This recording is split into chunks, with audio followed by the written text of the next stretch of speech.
lived in Japan for a while. I did. Oh, You've done your homework. I was just so fascinated because you worked at the Tokyo Comedy Store. That's right. Do you speak Japanese? No, I can tell someone to F off and get a beer, but that's about it.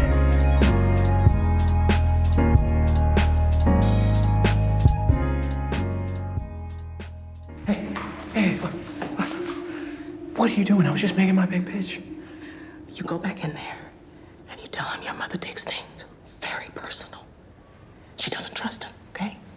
And if we don't make a deal and we don't get the money, who knows what I'll do? Look at you playing hardball. Yes, Mom. Just tell him that your mother's a very honest lady, okay? But he better come through. He wants us to be scared, but we gotta make him scared, okay? Now go close it.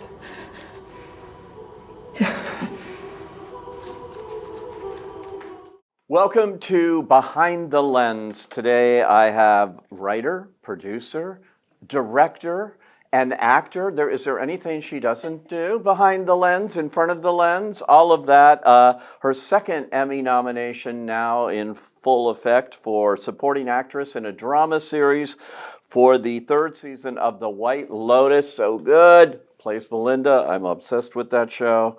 And she's won so many other awards recently, too. She has a terrific show called How to Die Alone on Hulu, received the Producer of the Year Award from the Celebration of Black Cinema and Television from the Critics' Choice Association, and the Independent Spirit Award for Ensemble in a new scripted series. And congratulations, isn't this great? Thank you, yes, no.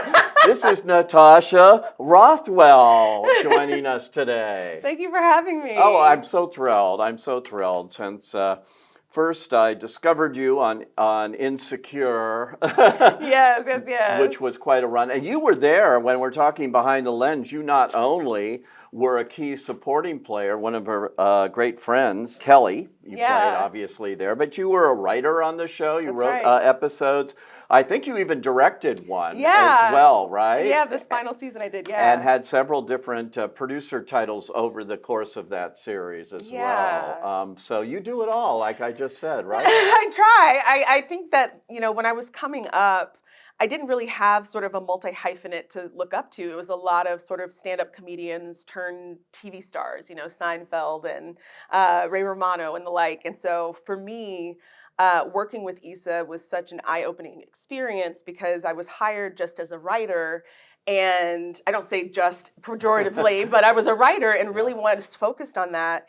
And it wasn't until we were like maybe a third of the way through the writer's room that Kelly was invented, and she asked me to play it. And so I was the one that felt there was like, is there a little bit of impropriety crossing the line of writer-performer? Right. And she's like, you do it all. Why are you trying to hide that part of you from us? And so once I got that green light, I was just thrown into this world of doing more than one thing and really thriving and loving it. Did you start out to be an actor or a writer? Because you also were a writer on Saturday Night Live. That's right. Yeah. I went to college for acting. I was classically trained. I thought I was going to be on Broadway and took it very, very seriously. And but what I had done while I was doing it, again, I didn't have the language of multi-hyphenate. I would often write my audition pieces because so often the audition pieces that were, given or available just didn't speak to the stories I wanted to tell, or, the version or my version of Black experience. And so while I was writing those things, it never dawned on me that I'm booking these roles because of the thing I wrote. I was just I was like, oh yeah, I did a great audition because of the acting. And so it was a wonderful sort of practical application of this tool that I'd given myself from a very young age. I remember writing monologues for myself in high school. I did theater since I was little, and, liturgical dramas at church and, which are just if I'm married, that's that's what they want. But yeah, I think that being able to realize that that was also a skill and something that I loved that could sort of be a tool for me for storytelling. I'm just so grateful that I can synthesize that into this career. How did you stumble into Saturday Night Live, though, as a writer? It wasn't stumbling. It was it was a pretty deliberate crawl. Yeah, was it? Okay. Well, it was yes and no. So I had never had SNL in my crosshairs as something I wanted to pursue, by and large because I just didn't see someone like me reflected on the screen. And so I thought it, foolhardy to sort of aspire to something that, or for something that doesn't want you. And oddly enough, my second year in New York was when Kenan Thompson and Jay Farrow very famously said that they were no longer going to play women on the show. They need to hire Black women. Oh, and with that, what an idea. Well, I know, right? Novel. And with that mandate, they did these auditions in New York, Chicago, LA for, Black sketch art, female artists that could potentially fill the role. And I got tapped to audition.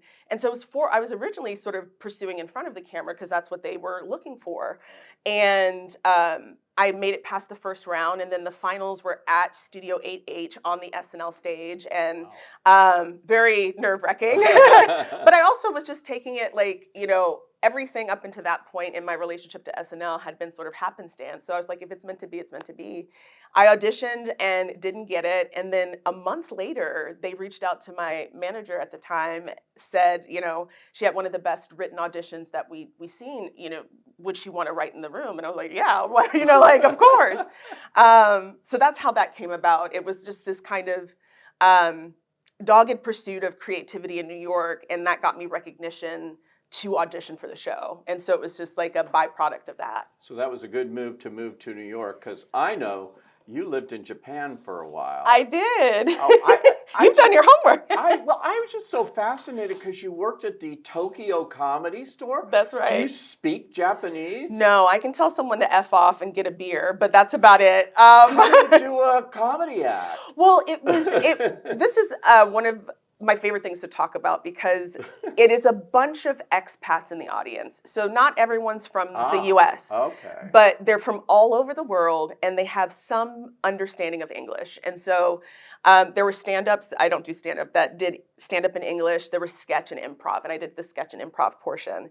And I learned very quickly that I had to approach comedy from a universal understanding of what humor is, as opposed to the very niche comedy that I had perfected when I was in Washington, D.C. right before, because I graduated University of Maryland, settled in D.C., and had all the jokes about summer associates and the Capitol and like all this.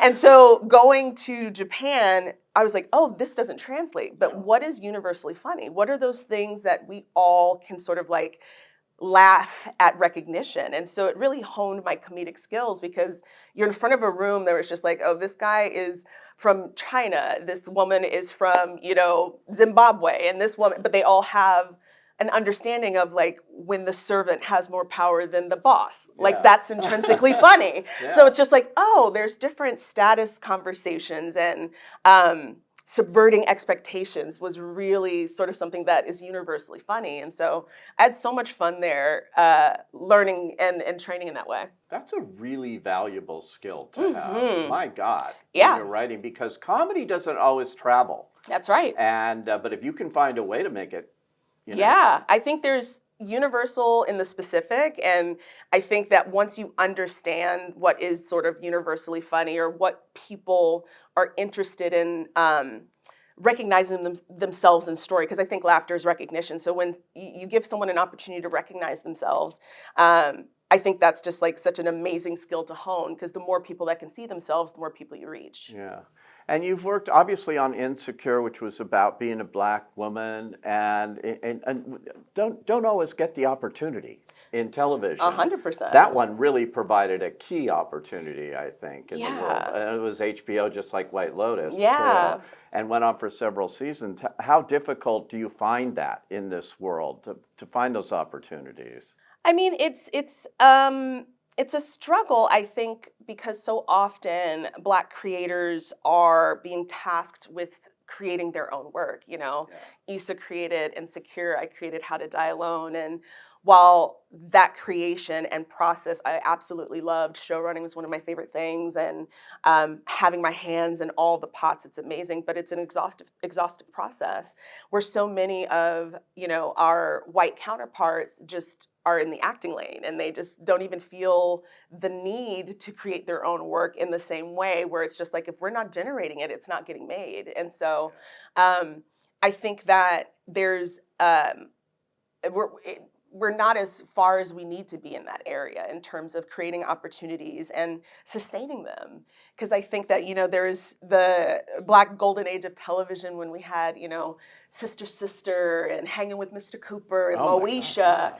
And it was Family Matters. And I don't think we've seen that kind of, robust sort of centralized Black television, and storytelling in a minute. We have so many different platforms now, so I think it's kind of diluted. But in terms of prime time watching hours, I think that we can always do more to have, the public see people of color, and not just Black people, and like diversity, LGBTQIA, people that are disabled, like having them front and center in the storytelling, I think is so important to do.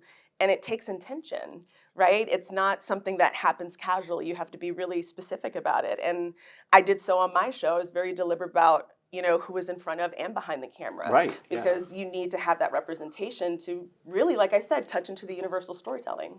How to Die Alone, so good. Thank you. Hulu, why did you cancel it? After only 8 episodes, you did this on another one of my favorite shows, Reboot. Same thing. After 8 episodes, I don't know what's going on, but we have to get this show back, okay? Yeah. This is a terrific show. It really is. How to Die Alone. It's a very interesting idea, too. You're an airport worker. Mm-hmm. Everything is sort of alone, our loneliness. There's a difference between those two things. That's right.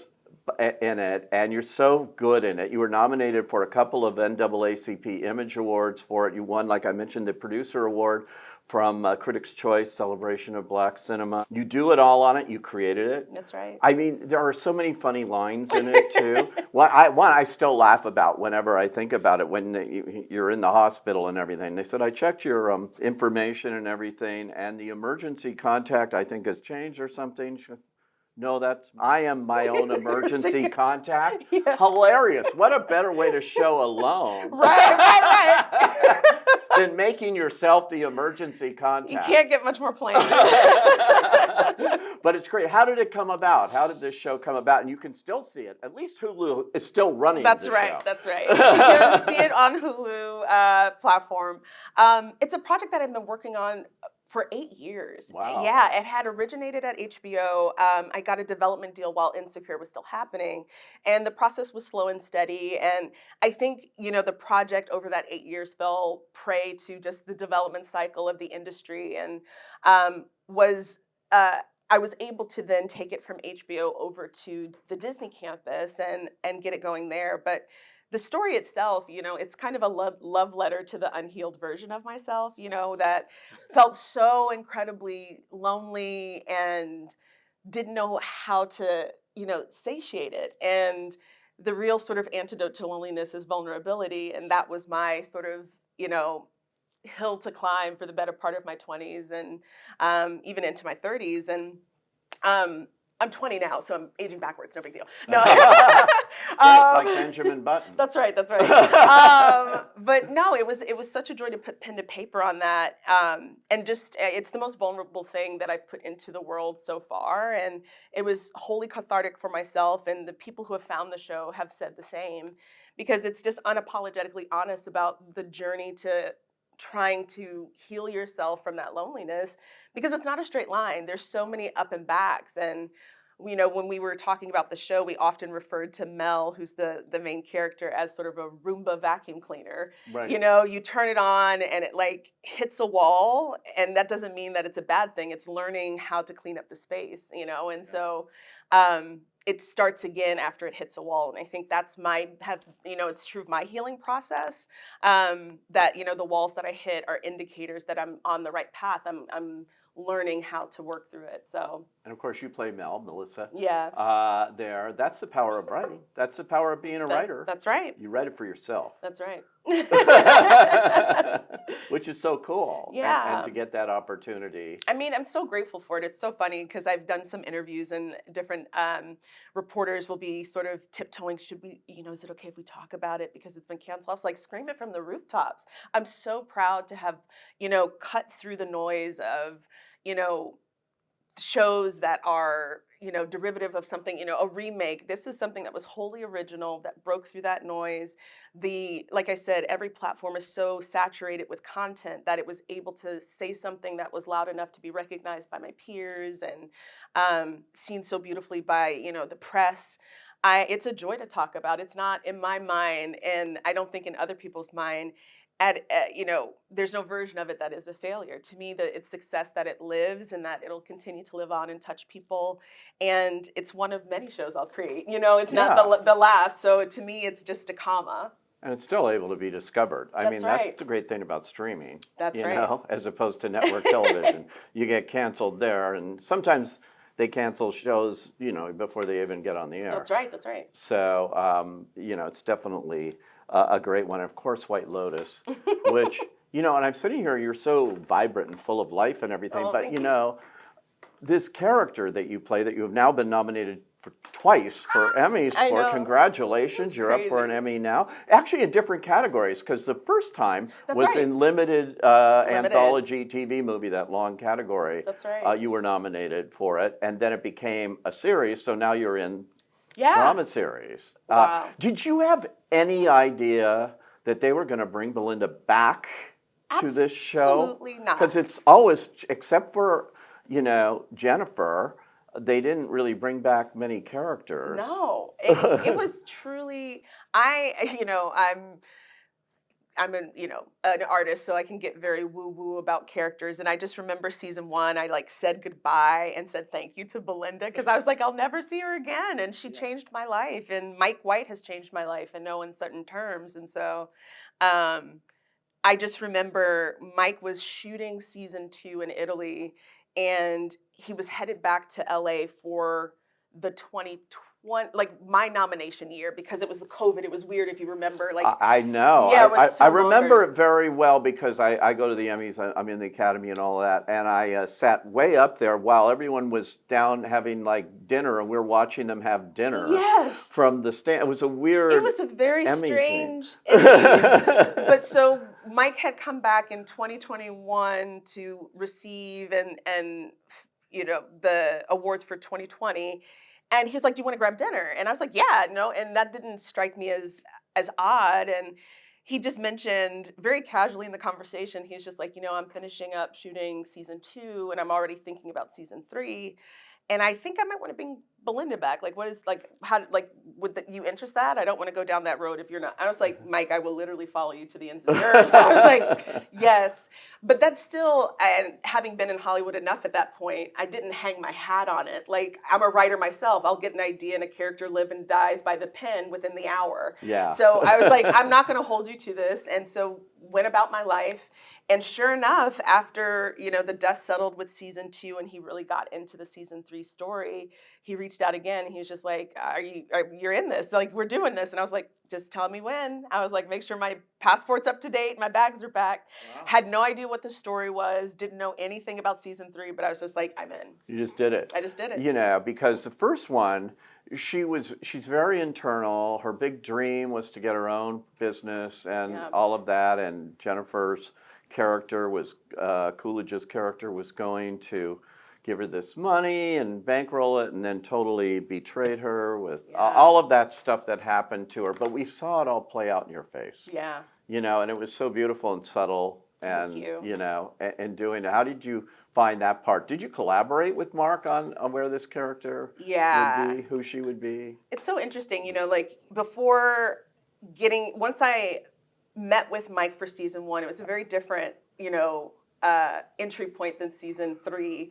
It was COVID and I was scared to leave my house, and my agent was just like, Mike is working on this, COVID show that, her description, not his. And she's like, would you sit with him? And I was a huge fan of his, and met with him, and he talked about the story. And when I said yes to it, I remember circling back to my agents, and I was just like, I want you to reach out to see if he'd be willing to work with me on the character, because this is a diverse character that's in a mostly homogenous environment, being written by someone who's not from the same background. Right. And I want to get it right. And this is not me wanting, I don't move like that. I was like, I want to collaborate. And I was totally prepared for him to be like, thank you, but no thank you, because he's Mike White, like, enlightened, Chuck and Buck. Like, I was obsessed with him. And he was like, absolutely. And so we started season 1. We sat down with the script, and every page that Belinda was on, we would talk, and I would, pitch ideas. And my ideas weren't like scenic ideas. They were just like, oh, she would say this way or versus that way. And a great example of that, there's a moment where in season 1, Belinda's on the phone with her son, and she code switches. And I pitched Mike, I was like, when Black people are just talking amongst ourselves, we code switch. And that's just something that's innate. So she's not going to say the lines the same way she says them when she's in front of, the other guests. She turns on her work persona. Yeah. And so we added that bit where it felt a little bit like, these white people giving me money. Like we have that moment. So I love that. It was such a joy to know how collaborative he was. And then so we repeated the process for season 3. He was just like, when do you want to meet? And so we got on Zoom, and I was pitching him ideas, and it's one of the things I love about him, and I will truly work with him if ever he asks, regardless of what the project is, because when you have someone that can tap into the gifts you bring, in the same way Issa was able to recognize all parts of what I could bring, it's just such a joy to be seen. And Mike really sees me, and it was just such a joy to discover Belinda in those quiet moments. And I would have doubts, of course, I'm like, I'm not saying anything here, and I feel like, and he's just like, you're saying it with your face, and I'm like, it's 100% right. I was just like, okay, great, as long as you see it. I was like, okay. But it's wonderful to have someone that sees you in that way. Yeah, it's 100% right. I've often said this, the essence of great screen acting to me is through the eyes. It goes back to silent movie days. Yeah. You can really see it. Thank you. And when you can do a character like that, you're the real deal. Oh. I just came back from that particular hotel of season 1. We used to go there a lot, 4 seasons in Maui. Mm-hmm. People are still talking there. They're going, oh, this is where they did that. Oh my God, here's the adult pool. That was in the show. I love that. They're still talking about that one. That's amazing. Just as I've never been to Thailand, but I imagine that was like quite a trip. Yeah, much different, because season 1 we were, again, because of COVID, we were parked at one hotel, one location, and we weren't permitted to leave. Like, people are just like, you weren't, like, you could, I was like, no, we had to stay. You're stuck in Maui. I know! Not a boohoo moment, but with season 3, I think that's why it feels, as someone who's returning, such an expansive experience, because season 1 we were locked in one location, and I think we changed hotels, at least for my 5.5 months, 5 or 6 times. Oh, wow. So we moved, and it's not just the actors, it's like all 500 cast and crew, caravan, some by plane, some by ferry, moving from different locations. So the White Lotus you see is sort of a tapestry of all those locations. And this season also really, because season 2 was still on the heels of COVID, they didn't really explore Italy, but we were out and about, in Thailand, all over, which was incredible. Yeah, which is great. Yeah, you're right. It definitely did expand it. Yeah, they were able to sort of like take different parts and sew them together and really see what the guests were there to see, which is cool. That's so cool. I mean, the whole thing, and her character this time, you're just so happy for her because she's, spoiler alert, getting a lot of money here from the guy that was, I thought it was sweet revenge and things, even though, there was a moral issue that she was having. I said, oh, please, Belinda, take the money. Your dreams will now come true. This is what the audience wants, and that's what the audience got. Yeah, I'm proud of her. I think that, but I also understand she's such a moral person, and I fancy myself to be as well. So I understand the tension that she had from sort of like this money is ill-gotten gains, and do I want to like incur the wrath of that karma? Yeah. And who knows, right? Because we don't know what's going to happen next. But I do think that in that moment where you could even see, it's one of my favorite moments on set, actually. It's, again, one of those moments where I'm not speaking, but I'm just acting. I'm there next to Nicholas Duvernay, who's Zion, my son, who's amazing. And he's negotiating with Greg. And I just knew for my character, I was like, she's going to lock in on him and read every eyebrow movement and do all of that. And I just remember a moment where John, who plays Greg/Gary, he like flinched a little bit in one of the earlier takes, and it got a reaction out of me. And I was like, oh, that's the moment she decided she's going to do this. You know, like right. She's like, and if you watch back, you'll see this moment where Belinda kind of like shifts. It's so subtle, but it's so fun because it's like this unspoken conversation that they're having. I just love it. I love the scene where you go up to him where he's eating and, you know, and say, I know you. Do I know you? And he says no. And I'm going like, you know him. Right. You know, but, you know, you go, okay. Okay. I mean, it's also, you have to imagine how many guests that Belinda sees over. So she's just which like. Could totally be believable. Yeah, so she's like, okay, maybe I don't know you, you know? And you know. It gnaws at her. I think it's because he leaves an impression. Like, John is such an incredible actor, and even when I was across from him during our solo scene where we were just negotiating together and he was giving me his pitch about how, you know, Tanya would have wanted me to have this money, like, I was literally, like, people were just like, oh, you were sitting there with your purse. And I was like, that wasn't any direction. That was me reacting to his energy because it's so, like, it leaves an impression. Wow. So I could see how, you know, Belinda's just like, okay, but it nodded, like, he leaves an impression. Props to the casting people 100%. On this, because they bring together, really it is like an anthology, acting wise, except for him and Jennifer Coolidge and now you. Yeah, it's a fun club to be in. And it made perfect sense that you could come back. Yeah. Would you want to go back again?